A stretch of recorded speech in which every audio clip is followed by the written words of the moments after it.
Assalamualaikum warahmatullahi wabarakatuh. Saya akan mempresentasikan PPT saya yaitu tentang motivasi kerja dan hubungan industrial. Motivasi adalah hasil interaksi antara kebutuhan individu dengan faktor luar yang mempengaruhi perilaku seseorang. Motivasi ada dua, yaitu positif dan negatif. Aspek utama dalam motivasi yaitu individu dan kebutuhan. Adapun motivasi dan kinerja, proses tahapan motivasi dalam kinerja itu dimulai dari kebutuhan tak terpuaskan, dilanjutkan peningkatan tensi atau ketegangan menjadi kebutuhan terpuaskan, yaitu dilalui usaha, kinerja, tujuan organisasi, kemudian tujuan individu. Lalu menjadi ketegangannya menjadi menurun. Kemudian teori manajemen dan teori motivasi. Teori X dan Y. Menurut MC Gregor, manusia dapat dikelompokkan menjadi dua tipe dengan ciri-ciri yang berbeda. Menurut teori Z, menurut William Ochi, teori Z adalah teori manajemen berdasarkan karakteristik praktek-praktek manajemen yang sukses serta diterapkan oleh para manajer Jepang dan Amerika. Teori hierarki kebutuhan Maslow. Menurut Maslow, mengemukakan bahwa manusia memiliki 5 kebutuhan yang bertingkat. Teori hierarki kebutuhan Alderfer. Menurut Alderfer, manusia memiliki kebutuhan uang bertingkat.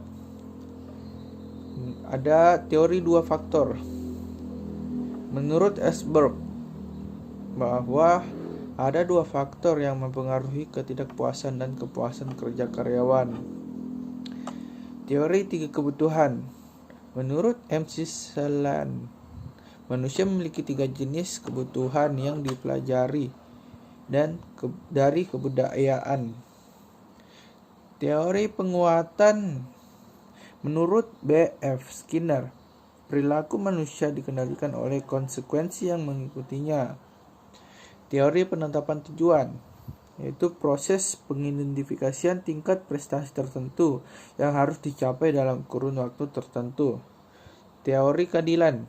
Menurut Adams, manusia selalu terdorong untuk mendapatkan perlakuan yang adil.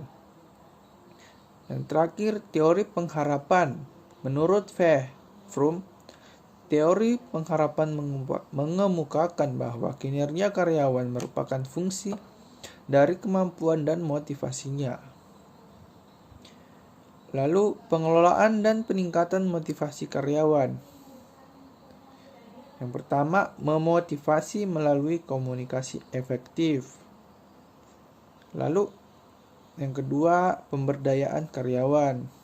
Dan yang ketiga, mengenalkan entrepreneurship. Kemudian, hubungan industrial. Manajemen ilmiah.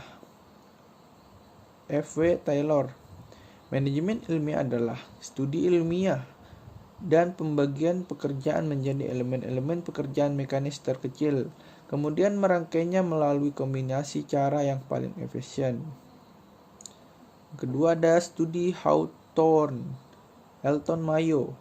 Studi Hawthorne adalah serangkaian percobaan-percobaan yang menemukan bahwa kelompok kerja secara signifikan dipengaruhi oleh cara karyawan berperilaku dan berprestasi. Organisasi pekerja dan jaminan sosial. Organisasi yang mewakili karyawan dalam hal masalah penggajian, jam kerja, dan kondisi lingkungan kerja yang merugikan karyawan. Alasan karyawan bergabung dengan organisasi pekerja. Tidak ada satu alasan yang sama mengapa karyawan bergabung dengan organisasi pekerja. Kekuatan tawar-menawar dan negosiasi efektif.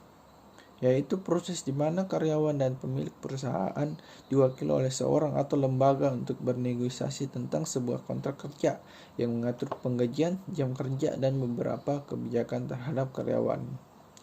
Adapun dari presentasi saya, sekian dan terima kasih.